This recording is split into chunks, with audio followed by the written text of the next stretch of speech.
y'all. I'm Zach Davis-Price. I'm the Communication and Outreach Supervisor for Public Works here in Thurston County, and I'm here with my friend Ben. And Ben, I know you well, but introduce yourself to everyone else. Thanks, Zach. I'm Ben Enfield. I'm a civil engineer in our design engine group at Thurston County Public Works, and I work on infrastructure improvement projects like the Chehalis Western Trail. So we're out today at the Chehalis Western Trail, which we know there's some construction coming up on that, and people are interested about the trail. Can you tell us a little bit about the history of the trail? Yeah, the trail is it's 22 miles long. It's a paved trail that follows the old path of the railroad, which a lot of people know, but maybe some don't.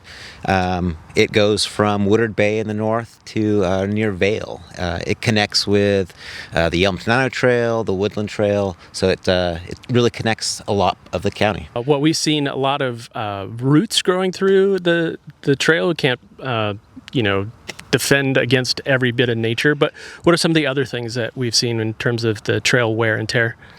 Yeah, so this is a paved trail. Like any pavement, it requires maintenance. On the Chehalis Western, a lot of what you see are root intrusion, which cause bumps over the trail.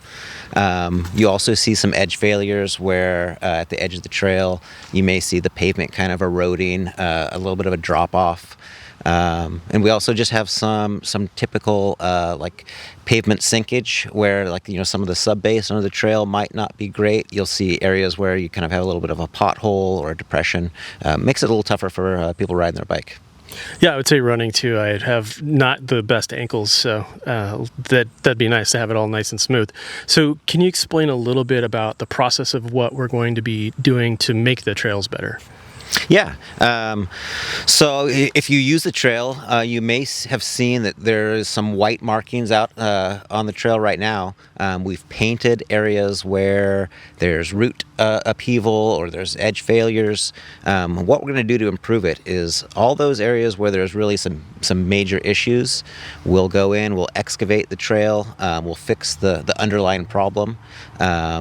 And then we'll repair that area. And everywhere else, we're gonna take a milling machine, which has little tiny teeth. It goes through and it takes a tiny inch and a half section of the trail, and it grinds up that top layer of asphalt. So that fixes small cracks, small depressions. You get down to a little bit better layer of pavement. And then we'll come through and do another layer of asphalt right over the top, asphalt overlay. That will give, that kind of refresh the trail. You'll have a better structure, and then you'll have a much smoother surface for enjoying all your biking and running activities. Nice. I know that our goal is to not have massive closures of the trail. So is it, when it gets ground down, is that going to be safe to, ride my bike on or run on? Yeah, that's a really important question because we know this trail is used constantly. We want to make sure that people are able to enjoy it as much as possible during construction. So we don't plan to completely close the trail during construction. We will have rolling closures. Usually about a mile at a time where we just really can't incorporate the work while allowing people to go by. If I am a trail user and I come up on construction, or I know that there's some construction in my area, what are some tips, ideas, hints that you might have for me as a trail user? Yeah, that's a good question. We want to make it as seamless as possible for trail users to use the trail during construction. If you do come up on a stretch where we have the trail closed, there'll be a lot of signage. We're going to make sure that we have signage at the section that's closed, and also ahead at trail heads in advance of where you're going to be coming up, so you know that there's going to be a closure.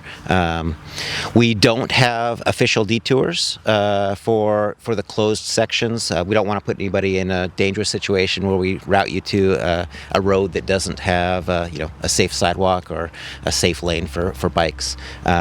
So we would advise people that when they know construction's happening, find an alternate route. But we won't put anybody in a dangerous position.